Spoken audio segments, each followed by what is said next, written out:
주의 말씀은 내 발의 등이요 내 길에 빛이시라. 저희 집 큰아이가 3살인가 4살인가 아마 그때쯤 되었을 거라고 생각이 되는데요. 제가 한 번은 제 아이에게 세혁아, 아빠가 세혁이 많이 사랑해 이렇게 말했습니다. 기억을 더듬어 보면 그 아이가 혼자서 뭘 하고 노는데 그 모습이 굉장히 귀여웠기 때문에 그랬던 것 같아요. 그랬더니 앉아서 하던 놀이를 계속하면서 저를 쳐다보지도 않습니다. 그러면서 뭐라고 대답을 하냐면 응 나도 알아 이렇게 대답을 하더라고요. 그래서 제가 깜짝 놀라는 척을 하면서 아니 어떻게 알지? 이렇게 이제 물었어요. 그랬더니 돌아온 대답이 더 기가 막혔습니다. 응 다 알지 왜 몰라 이러면서 자기가 하던 일을 계속하고 있었습니다. 아마 이것이 지금 제가 이렇게 돌아보면 이 첫째 아이와 살면서 지금까지 나눈 대화 중에 가장 행복하고 기쁜 대화였지 않았나 싶어요. 왜냐하면 다른 대화는 그 내용들이 그렇게 명확하게 생각나지도 않고 어떤 상황에서 그 대화를 나눴지 하는 생각이 드는 반면에 이 대화는 이렇게 한 장면 한 컷 한 컷이 다 기억이 나고 또 이 대화를 생각할 때마다 그때 가졌던 제 마음으로 다시 돌아가게 만들어 주는 걸 보면 이 대화만큼 저에게 행복한 그런 대화가 없었던 것 같아요. 아빠가 아들을 사랑하는 것, 그리고 아들이 아빠가 자기를 사랑한다는 사실을 아는 것, 이게 너무나 당연한 일이죠. 정상적인 경우라면 너무나 당연한 일입니다. 이미 서로가 다 알고 있는 일들이에요. 세상스럽게 물어보고 대답할 이유가 전혀 없는 그런 내용입니다. 그래서 여러분, 만약에 대화라는 것이요 필요한 정보만을 주고받기 위한 어떤 행동이라고 그렇게 정의를 내린다면 사실 이런 대화는 전혀 필요 없는 대화가 되겠죠. 하지만 대화는 단순한 정보 전달의 행위가 아니죠. 대화는 대화를 나누는 사람들 사이의 교제이고요, 관계 그 자체입니다. 그래서 그 사람들이 얼마나 많이 대화를 나누고 어떤 대화를 나누느냐를 보면 그 사람들의 관계가 어떤지, 어떻게 관계를 맺고 있는지 이런 것들이 대본에 드러나게 되죠. 그렇기 때문에 그날 저와 저희 집 큰아이가 나눴던 대화는 쓸데없는 대화긴 했지만 실제로 가장 필요한 대화였고 가장 대화다운 대화 중에 하나였다라고 할 수가 있을 겁니다. 오늘도 우리가 그 예수님의 기도를 함께 살펴보겠지만 사실 예수님은 하나님께 기도를 드릴 필요가 없었습니다. 우선 예수님은 하나님과 마음과 뜻, 생각이 완전히 똑같죠. 그래서 그런 것들을 하나로 모으기 위해서 서로 의견을 주고받을 필요가 전혀 없습니다. 그리고 예수님은 꼭 하나님께 뭘 구해서 받아야만 하나님의 일을 할 수 있는 분이 아니었습니다. 예수님 혼자서도 충분히 하나님의 일을 할 수가 있었죠. 왜? 예수님도 하나님이셨기 때문에. 그래서 필요만을 따진다면요, 예수님과 하나님 사이에는 기도라는 것이 전혀 필요가 없습니다. 그런데도 예수님은 끊임없이 하나님께 기도하셨고 간구하셨습니다. 기도를 통해 하나님에 대한 예수님 자신의 신뢰를 표현하셨고 마음과 생각을 나누셨으며 계속해서 하나님을 의지하고 또 의지하셨습니다. 왜냐하면 예수님의 기도는 아들이 아버지와 나누는 사랑이고 가장 깊은 교제였기 때문이죠. 히브리서 7장 24절과 25절에는 예수는 영원히 계심으로 그 제사장 직분도 갈리지 아니하느니라. 그러므로 자기를 힘입어 하나님께 나아가는 자들을 온전히 구원하실 수 있으니 이는 그가 항상 살아계셔서 그들을 위하여 간구하심이라 라는 말씀이 나옵니다. 여기 보면 하늘의 대제사장이신 예수님께서 항상 살아계셔서 성도들, 그러니까 저와 여러분처럼 예수를 믿는 사람들의 구원을 위해서 기도하신다 라고 되어 있습니다. 그래서 우리들의 구원이 안전하고 또 넉넉하게 보장받을 수 있다 이렇게 말씀하고 계시죠. 얼마나 든든하고 감사한 말씀인지 모릅니다. 여러분, 예수님이 우리의 구원을 위해서 지금도 쉬지 않고 기도하고 계십니다. 참 좋지 않습니까? 그런데 여러분, 또 이것도 필요만 놓고 보면 사실 예수님은 전혀 그렇게 기도할 필요가 없으시죠. 굳이 예수님께서 그렇게 기도하지 않으셔도 하나님은 예수님 뭘 생각하고 뭘 원하시는지 다 알고 계시죠. 그리고 아시기 때문에 기도하지 않으셔도 그대로 행하실 것입니다. 그래서 두 분께는 이런 기도 주고받을 필요가 없죠. 예수님께서 기도하지 않으셔도 하나님은 여전히 우리를 위해서 일하실 겁니다. 하지만 여러분, 예수님은 그럼에도 불구하고 늘 우리들을 위해서 하나님께 기도하고 계십니다. 그저 기도하는 것이 아니라 간절하게 구하고 계시죠. 그리고 하나님은 그 기도를 들으시고 우리의 구원을 위해서 일하고 계십니다. 늘 은혜 안에 품으시고 지켜주고 계십니다. 그리고 하나님은요, 굳이 그 사실을 성경을 통해서 우리에게 계속해서 말씀해주고 계세요. 그러면 왜 하나님께서 그렇게 하시는 것일까요? 왜 하나님께서는 우리에게 예수가 나의 아들인 예수가 나를 위해서, 너희들을 위해서 계속 기도하고 있고 나는 그의 기도를 듣고서 너희들에게 그대로 응답하고 있다, 그 은혜를 부어주고 있다, 이렇게 말해주는 것일까요? 그게 하나님의 우리를 향한 사랑이기 때문이죠. 우리를 위로하시고 힘주시고 우리를 향한 하나님의 뜻을 알려주시려고 하나님께서는 늘 그렇게 번거로운 일들을 하고 계시는 것입니다.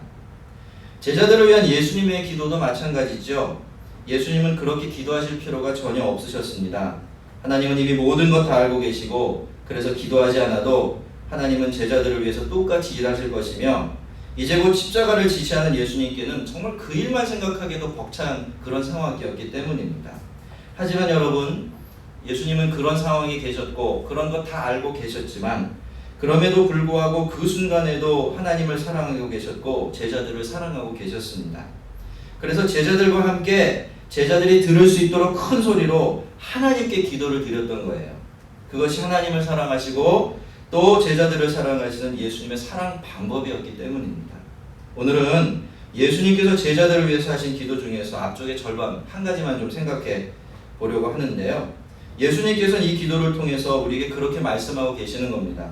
내가 너희들을 위해서 하나님께 이런 기도를 드리고 있어. 그리고 하나님께서 늘 나의 이런 기도에 응답해 주시며 너에게 이런 은혜를 베풀어 주고 계셔 라고 말씀하시는 것입니다.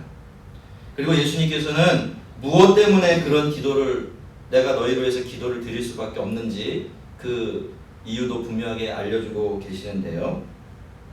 예수님께서 우리에게 이런 것들을 다 말씀해 주시는 것 우리를 위해서입니다, 여러분. 그렇죠? 우리가 그 사실을 알 때 어떻습니까? 힘이 나지요. 그 사실을 알 때 다시 스스로의 주저앉은 자리에서 일어날 수가 있습니다. 또 그런 과정을 통해서 우리는 하나님이 우리에게 원하시는 삶, 그 복되신 삶의 길이 무엇인지를 배울 수 있게 됩니다. 말씀을 묵상하다가요, 문득 우리들도 예수님처럼 이렇게 하면 참 좋겠다라는 생각이 들었습니다. 서로를 위해서 하나님께 간구하면서 내가 당신을 위해서 이렇게 기도하고 있다고 따뜻한 목소리로 말해주고 그렇게 기도로 서로를 격려하며 힘주고 그 기도로 사랑하는 그런 사람들이 되면 참 좋겠다라는 생각이 들었습니다. 우리 공동체 안에도 이런 기도의 교제와 사랑이 풍성하게 되어지기를 바랍니다. 자, 제자들을 위해서 예수님께서 무엇을 구하셨는데 그 전에 예수님은 먼저 하나님께 예수님이 제자들을 위해서 어떤 일을 하셨고 그 결과 제자들이 어떻게 변화되었는지 일종의 보고를 드리고 있습니다. 그 기쁨을 하나님과 함께 나누기 위한 것이기도 했지만 그걸 아는 것이 제자들에게도 너무나 필요한 일이었기 때문에 그렇게 하셨죠.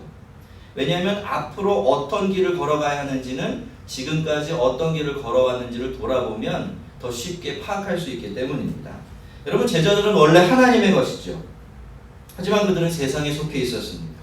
겉으로 보기에는 세상에 속해 있는 사람들과 전혀 다른 게 없었어요. 그들은 하나님을 모르고 있었고 그래서 자신의 힘으로 하나님께 돌아갈 수가 없었습니다. 하나님보다는 세상을 훨씬 더 좋아하고 또 세상을 더 많이 닮아 있었죠. 소망이 없는 그런 인생이었던 겁니다. 마치 집을 떠났던 탕자처럼 말이죠. 그런데 하나님은 그들을 예수님께 맡기셨습니다. 예수님께 그들에 대한 전권을 주신 겁니다. 그래서 예수님은 이 세상에 오셔서 그들을 세상에서 불러내셨고요. 그들에게 하나님을 알려주시려고 하나님께서 예수님에게 주신 모든 것들을 다 주셨는데 그 중에 가장 대표적이고 가장 중요한 것이 바로 하나님의 말씀이었습니다. 나는 아버지께서 내게 주신 말씀들을 그들에게 주었사오며 그들은 이것을 받고 내가 아버지께로부터 나온 줄을 참으로 아오며 아버지께서 나를 보내신 줄도 믿었사옵나이다. 물론 예수님께서 지금 예수님 옆에 있는 제자들에게만 하나님의 말씀을 주신 건 아니었어요. 예수님은 온 세상에 있는 모든 사람에게 차별 없이 이 세상에 계실 때 하나님 말씀을 남김없이 다 전해 주셨습니다. 그리고 그것이 왜 하나님의 말씀일 수밖에 없는지 그 분명한 증거들도 충분하고 넉넉하게 다 보여주셨죠. 하지만 여러분 어땠습니까? 결과를 보면 예수님 말씀을 받고 지켜낸 사람들은 지금 예수님 곁에 있는 제자들밖에 없습니다. 지금까지 제자들에게도 어려움은 있었어요. 말씀을 떠나려는 유혹을 받기도 많이 했고 그래서 적잖이 흔들리기도 했었죠. 하지만 그래도 제자들은 받은 말씀을 버리지 않고 지금까지 우직하게 그 말씀을 지켜왔습니다. 그래서 이제 그들은 예수님이 하나님으로부터 오셨으며 하나님께서 예수님을 보내셨다라는 것을 믿게 되었던 거죠. 그 믿음은 9절에서 예수님께서 말씀하시는 것처럼 하나님께 영광이 되었던 겁니다. 제자들의 믿음이 예수님에게 영광이 되었다 이렇게 말하니까 그들의 믿음이 뭐 대단한 것처럼 느껴지지만요. 사실 현재 수준에서 제자들의 믿음은 제대로 된 믿음이라고 말할 수도 없을 초보적인 수준에 머물러 있습니다. 지금까지 제자들이 예수님과 예수님의 말씀에 대해서 보였던 반응들 그리고 이제 십자가를 지러 가신 예수님에 대해서 제자들이 할 행동들을 보면 제자들의 믿음이 어떤 수준에 머물러 있었는지를 금세 알 수가 있지요. 하지만 여러분 예수님께서는 그들이 예수님을 믿고 하나님을 믿었다고 하십니다. 그리고 그 믿음을 통해 당신께서 영광을 얻었다라고 말씀하세요. 그것은 제자들의 믿음이 그들이 받고 또 지금까지 지켜냈던 말씀에서 싹트기 시작한 믿음이었기 때문입니다. 아직은 작고 연약한 새싹 같은 그래서 부족하기만 한 그런 믿음이지만 그래도 그 믿음은 하나님의 말씀대로 믿는 그 믿음 말씀에서 자라난 믿음이었기 때문에 예수님께서는 그 믿음을 통해서 영광을 받으셨던 것입니다. 내가 그들을 위하여 비옵나니 내가 비옵는 것은 세상을 위함이 아니요 내게 주신 자들을 위함이니이다. 그들은 아버지의 것이로소이다. 예수님의 간구가 본격적으로 시작되는 9절 말씀인데요. 이 말씀 속에는 예수님께서 제자들을 얼마나 소중하게 여기시고 또 애틋하게 생각하고 계시는지 그 마음과 감정이 고스란히 다 들어있습니다. 예수님은 제자들을 위해서 기도하고 계십니다. 그런데 예수님은 그 제자들을 나의 제자들 이렇게 말씀하지 않으시죠. 뭐라고 말씀합니까? 하나님께서 나에게 주신 자들이라. 그리고 아버지의 것이다. 그렇게 말씀합니다. 그리고 예수님은 지금 자신이 세상이 아니라 그 제자들을 위해서 기도하시는 것이다 라고 하나님께 말씀드리고 있습니다. 여러분 예수님께서 어떤 마음으로 지금 하나님께 제자들을 위해서 기도하는지 잘 드러나지요. 적어도 지금 기도를 드리는 그 순간만큼은 세상은 예수님의 안중에 없습니다. 예수님 마음은 온통 제자들에게만 쏠려 있어요. 그래서 자기 제자들을 하나님께 부탁을 드리면서 뭐라고 말합니까? 아버지, 이 사람들은요 원래 아버지의 것이었는데 저에게 주신 사람들입니다. 아버지의 것이에요. 그러니 이제는 내가 아니라 당신께서 이 사람들을 좀 책임져 주십시오 라고 그렇게 말씀하고 계신 겁니다. 제자들을 향한 예수님의 각별하고 애틋한 마음이 그대로 전해오는 것 같습니다. 자, 그렇다면 여러분 왜 예수님은 제자들을 그리고 오늘 예수 믿는 우리들을 향해서 이렇게 각별하고 또 애틋한 마음을 계속해서 품고 계시는 것일까요? 이유는 두 가지인데요. 첫째로 11절에서 말씀하신 것처럼 이제 예수님은 제자들을 두고서 아버지께로 가셔야 했기 때문이에요. 그러면 지금까지 예수님께서 제자들을 위해서 해주신 모든 일들을 해줄 사람이 없잖아요. 그렇죠? 그러니까 너무나 안타까워하실 수밖에 없죠. 그리고 두 번째 이유가 또 있는데 그게 더 중요합니다. 이 시점에서는 비록 그 믿음이 아직 온전치 못하고 미성숙한 것이었다고는 하지만 그럼에도 불구하고 이 세상에서 예수님에 대한 참된 믿음을 가지고 하나님께 영광 돌리는 사람은 누구밖에 없어요. 누구밖에 없습니까? 제자들밖에 없는 거예요. 여러분 우리가 자녀들을 생각할 때 자녀들을 사랑할 때 그 자녀들이 다 잘나서 내 마음에 들어서 사랑합니까? 그 자녀들이 너무나 완벽하기 때문에 내가 보아도 반할 수밖에 없고 잘생겼기 때문에, 예쁘기 때문에 그 아이들에게 그렇게 마음을 쏟는 것인가요? 그렇지 않죠. 왜 그렇죠? 세상에서 나를 아빠라고 불러줄 사람이 그 아이밖에 없기 때문이에요. 독특하고 유일한 존재잖아요. 그렇죠? 그러니까 그렇게 귀하고 그 아이를 생각할 때만 애틋한 것입니다. 예수님도 똑같은 마음이 되셨던 거예요. 그들이 부족하고 미약했지만은 이 세상에서 보면 너무나 연약한 소수였지만은 그럼에도 불구하고 자신을 믿고 자신에게 영광을 돌릴 수 있는 유일한 사람들이 그들이었기 때문에 예수님께는 그 부족한 자들이 그렇게 귀하고 또 귀한 보석 같을 수밖에 없었던 것입니다. 성도 여러분, 예수님은 이 세상을 정말로 사랑하세요. 그래서 하나님이 사람이 되어서 이 세상에 오셨고요. 자신의 생명까지도 아끼지 않고 다 내어주셨습니다. 하지만 우리들을 향한 예수님 마음은요, 세상을 향한 예수님 마음과 같지가 않습니다. 예수님은 세상보다 우리들을 훨씬 더 각별하게 생각하십니다. 우리를 훨씬 더 중요하게 여기시고 말할 수 없이 애틋한 마음으로 늘 바라보고 계십니다. 비록 우리의 믿음이 온전치 못하고 하나님을 기쁘시게 해드릴 만큼 그럴듯하지 못할지라도 이 세상에서 오직 예수를 믿는 우리들만이 예수를 믿는 믿음을 가지고 있고 그 믿음으로 하나님께 영광을 돌리는 사람들이기 때문입니다. 그래서 성도들은 하나님 보시기에는 못났든지 그렇지 않든지 다 너무도 귀중한 보배와 같은 존재들이 될 수밖에 없는 겁니다.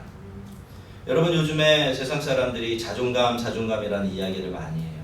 여러분, 성도들의 자존감은 어디에 있습니까? 내가 세상 사람들보다 못나지 않다고 여길 때 자존감이 서나요? 내가 다른 사람들보다 가진 게 많다고 여겨질 때 우리의 자존심이 우뚝 섭니까? 성도들의 자존심은, 성도들의 자존감은 그런 데 있지 않습니다. 성도들의 자존감은 하나님이 어떤 눈으로 이 부족한 나를 어떻게 보고 계시는지를 믿기 시작할 때 진실로 흔들림 없이 세워질 수가 있습니다. 여러분, 우리의 자존감을, 우리의 자존심을 다른 어떤 사람들과 비교하거나 어떤 조건에 묶어놓는다면 우리의 자존감은 늘 흔들리고 상처받을 수밖에 없어요. 하지만 여러분, 하나님은 늘 변함없이 귀하고 애틋한 눈길로 우리를 바라보고 계십니다. 우리가 그것을 안다면 우리가 하나님께 얼마나 소중한 존재인 줄 알게 될 것이고, 그래서 세상이 나를 어떤 눈으로 보고 세상의 기준으로 볼 때 내가 어떤 처지에 있을지라도 결코 흔들림이 없이 하나님의 귀한 자녀로 살아갈 수가 있을 것입니다. 저는 찬송가 563장 참 좋아해요. 그 중에서도 3절 제일 좋아하는데요. 정말 부를 때마다 눈물이 납니다. 이 찬송은요, 저에게는 마치 설탕을 잔뜩 때려놓은 진한 블랙커피 같은 그런 찬송입니다. 왜냐하면 정말 힘들고 어려울 때마다 이 찬송 1절, 2절, 3절 가면 힘이 갑자기 푹 솟기 때문에 그렇습니다. 3절만 함께 부를 테니까 아시는 분들 함께 부르시면 좋겠어요. 563장 내가 연약할수록, 아니 안 치셔도 돼요. 그냥 한번 부르겠습니다. 내가 연약할수록 더욱 귀히 여기사 높은 보좌 위에서 낮은 나를 보시네. 아멘. 날 사랑하신, 날 사랑하신, 날 사랑하신 성경에 써있네. 한 번 더 부를까요? 내가 연약할수록 더 귀히 여기사 높은 보좌 위에서 낮은 나를 보시네. 날 사랑하신, 날 사랑하신, 날 사랑하신 성경에 써있네. 할렐루야. 성경에 써있는 게 중요하죠? 왜요? 성경은 변함없는 하나님의 말씀이니까. 그 사랑도, 이런 하나님의 사랑도 변하지 않습니다. 참 좋지 않습니까, 여러분? 우리는 날마다 매 순간 이런 사랑을 받으며 살아가고 있습니다. 물론 여러분, 우리가 연약한 것은 자랑거리가 될 수가 없죠. 우리의 믿음은 날마다 더 성숙해져 가야 하고 더 견고해져 가야만 하기 때문입니다. 하지만 여러분, 그럼에도 불구하고 하나님은 내가 연약할수록 나를 더 귀하게 여기십니다. 그래서 높은 보좌 위에서 낮은 나를 바라보고 계시죠. 늘 나를 응원하시고 내가 흔들릴 때 나 때문에 안절부절해 하십니다. 연약한 내가 이 세상에서 믿음을 지키고 그 마음을 지켜나가야 한다는 것을 아시고 있기 때문입니다. 그러니 연약할수록 더 귀하게 여기시고 부족할수록 더 많이 사랑해 주실 수밖에 없는 것이죠. 성도 여러분, 우리는 연약합니다. 우리는 부족하죠? 아무리 힘을 써도 우리는 믿음에 있어서 충분할 수가 없습니다. 하지만 그래도 힘을 내십시다. 그래도 주저앉지 말고 다시 다리에 힘을 줘 일어서십시다. 아무리 교회를 다녀도 믿음도 생기는 것 같지 않고 뭐 이래서 무슨 의미가 있나 싶지만 그래도 여러분, 그렇기 때문에 하나님은 우리를 더 귀하게 여기고 계세요. 불가사의하죠? 정말 불가사의한 사랑입니다. 왜냐하면 하나님의 우리를 향한 사랑은 단순히 조물주가 피조물을 사랑하는 사랑이 아니라 아버지가 아들을 사랑하고 어머니가 자녀를 사랑하는 그런 사랑이기 때문입니다. 여러분, 연약할수록 더 귀하게 여기신 하나님이 계시고 그런 우리를 위해서 더 간절하게 기도하시는 예수님이 계십니다. 우리는 지금도 그 기도와 사랑 덕분에 살아가고 있습니다. 거룩하신 아버지여, 내게 주신 아버지의 이름으로 그들을 보존하사 우리와 같이 그들도 하나가 되게 하옵소서. 이것이 제자들을 위한 예수님의 첫 번째 간구인데요. 제자들은 연약합니다. 게다가 그들은 이제 적은 무리로 세상에서 살아가야 돼요. 하지만 예수님에게는 그들이 온 세상보다도 귀한 사람들입니다. 그래서 예수님은 하나님께로 가시면서 그렇게 기도하실 수밖에 없으셨던 거죠. 지금까지는 아버지께서 나에게 주신 모든 것으로 내가 저들을 지켜주었다면 이제 아버지께서 최선을 다해서 저들을 좀 지켜달라고 말입니다. 여러분, 하나님은 이 기도 들어주셨을까요? 거절하셨을까요? 들어주셨죠? 그렇습니다, 여러분. 하나님은 예수님의 이 기도에 그대로 응답해 주셨습니다. 왜냐하면 이것이 사랑하는 아들이 자신에게 드리는 간구였고 당신의 자녀들을 위한 기도였으며 또 하나님의 뜻과도 같은 것이었기 때문입니다. 그러니 여러분, 성도들인 우리는 꼭 기억해야 합니다. 하나님은 지금도 우리를 지켜주고 계십니다. 우리를 보존하고 계세요. 예수님께서 우리를 위해 항상 기도하고 계시고 늘 지키시고 보호하시는 은혜가 없이는 우리가 한시라도 우리의 믿음을 지켜낼 수 없다는 것 하나님께서 알고 계시기 때문에 하나님께서는 지금도 우리를 지키시고 보존하고 계십니다. 자, 그렇기 때문에 우리도 예수님을 따라 똑같이 기도해야 하면서 살아가야 할 것입니다. 연약한 우리, 부족한 우리를 지켜주시고 보호해주시며 천국에 이를 때까지 끝까지 보존해달라고 그렇게 은혜를 구하며 살아가야 합니다. 자, 근데 여기 우리가 놓치면 안 되는 하나가 있습니다. 그것은 예수님께서 우리를 위해서 기도하실 때 그냥 저들을 좀 보존해 주십시오, 지켜 주십시오 라고 기도하는 것이 아니라 뭐라고 기도하셨습니까? 그들을 보존하사 우리와 같이 그들도 하나가 되게 하옵소서 라고 기도하셨다라는 것입니다. 여러분, 하나님은 우리를 보호하시죠? 우리를 지켜주시고 보존해 주십니다. 하지만 그저 지켜주시고 보존해 주시는 것이 아니에요. 그렇게 해서 우리를 모두를 하나가 되게 하시고 그 하나됨으로 지켜주십니다. 예수님과 하나님이 하나이신 것처럼 우리도 그렇게 하나가 되게 해주세요. 하나님이 우리를 지키시는 방식이 그런 거라는 겁니다. 그래서 예수님은 그 하나됨을 구하고 계시고 그 하나됨 안에서 저들을 지켜달라고 그렇게 기도하셨던 겁니다. 그러면 여러분, 하나님은 왜 우리를 보존하셔서 예수님과 하나님이 하나이신 것처럼 온전히 하나가 되게 해달라는 이 기도를 드리셨던 것일까요? 그것은 다음 구절인 12절을 가만히 묵상해 보면 알 수가 있는데 거기서 예수님은 이렇게 말씀하셨습니다. 내가 그들과 함께 있을 때에 내게 주신 아버지의 이름으로 그들을 보존하고 지켰나이다. 그 중에 하나도 멸망하지 않고 다만 멸망의 자식뿐이오니 이는 성경을 응하게 하려 함이니이다. 예수님께서는 그동안 아버지의 이름, 그러니까 아버지에 대한 모든 진리로 말씀으로 제자들을 지켜오셨어요. 제자들이 안전할 수 있던 것은 그 말씀 안에 머물러 있었기 때문입니다. 그런데 예수님은 지금까지 그 말씀으로 무엇을 하셨습니까? 그 제자들을 하나로 묶으셨고 그 하나님 안에서 지켜오신 거예요. 그런데 안타깝게도 가룟 유다는 끝까지 보존해 주신 은혜 가운데 머물 수가 없었습니다. 그는 멸망의 자식이 되고 말았죠. 예수님께서 그렇게 말리고 또 말리셨지만 가룟 유다가 제자들 중에서 떨어져 나갔기 때문에 그런 일이 벌어지게 된 겁니다. 여러분, 하나님은 언제나 우리를 지키세요. 끝까지 우리를 보존해 주시지요. 우리가 그 은혜를 믿고 의지하며 살아갈 때 우리의 영혼은 마지막 날까지 안전할 수가 있습니다. 이것이 우리가 우리 구원에 대해서 안심할 수 있고 또 평안해야 할 수 있는 유일한 이유인데요. 근데 여러분, 하나님은 여기에 우리를 더 든든히 확실하게 지키시기 위한 아주 중요한 안전장치 하나를 더 마련해 두셨습니다. 그것은 바로 공동체, 그러니까 교회입니다. 여러분, 만약에 가룟 유다가 그런 유혹을 받고 그런 시험을 받았으면서도 끝까지 다른 제자들과 함께 한 자리에 머물러 있었다면 어떻게 되었을까요? 그는 자신의 마음이 어떻든지 간에 끝까지 예수님을 팔아 넘기지 않을 수 있었을 겁니다. 그 악한 마음을 다시 고쳐먹고서 예수님의 제자 자리로 돌아갈 수 있는 기회도 얻었겠죠. 그가 만약에 스스로 그 공동체 하나됨을 깨뜨리지 않고 공동체 밖으로 뛰쳐나가지 않았다면 그 하나됨 안에서 자기 스스로를 지켜낼 수 있었을 것입니다.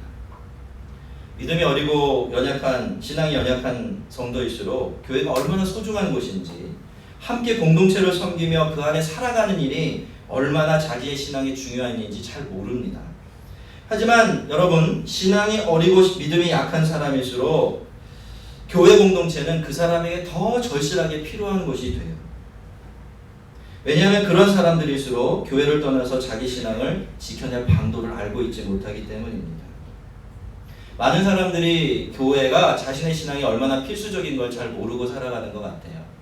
아, 믿음은 내가 지키는 거지 교회를 의지해서 지키는 게 아니야, 이렇게 생각을 하는 것 같습니다. 하지만 그것처럼 넌센스가 없습니다. 여러분, 하나님이 괜히 교회를 세우시고요, 그렇게 부족하고 탈 많고 문제 많은 교회들을 지금까지 지켜오신 게 아닙니다.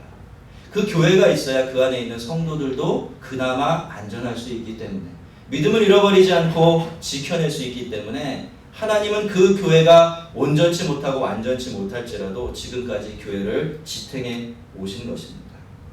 여러분, 잘났든지 못났든지 교회는 우리 신앙의 어머니입니다. 아기는 어머니의 품에 있을 때 안전하게 양육받을 수 있듯이 성도의 영혼은 교회 하나됨 안에 있을 때만 잘 자라고 안전하게 보호받을 수 있습니다. 그러니 모든 성도들은 어떻게 해야 될까요? 교회 하나됨을 지키기 위해서 굉장히 애쓰고 헌신해야 돼요.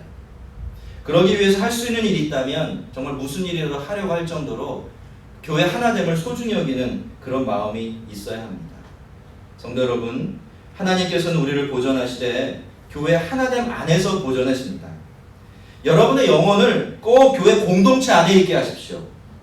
공동체 하나됨을 지키기 위해서 최선을 다하시고요. 그것을 위해서라면 기꺼이 여러분 자신을 내려놓으십시오. 고집도 그렇고 자존심도 그렇고 일단은 접어놓고서 교회 생활 해보시기 바랍니다. 그러면 하나님께서 이 교회를 통해 여러분을 양육하시고 끝까지 여러분을 보존해 주실 것입니다. 여러분이 하나님 나라에 이를 때까지 말이죠.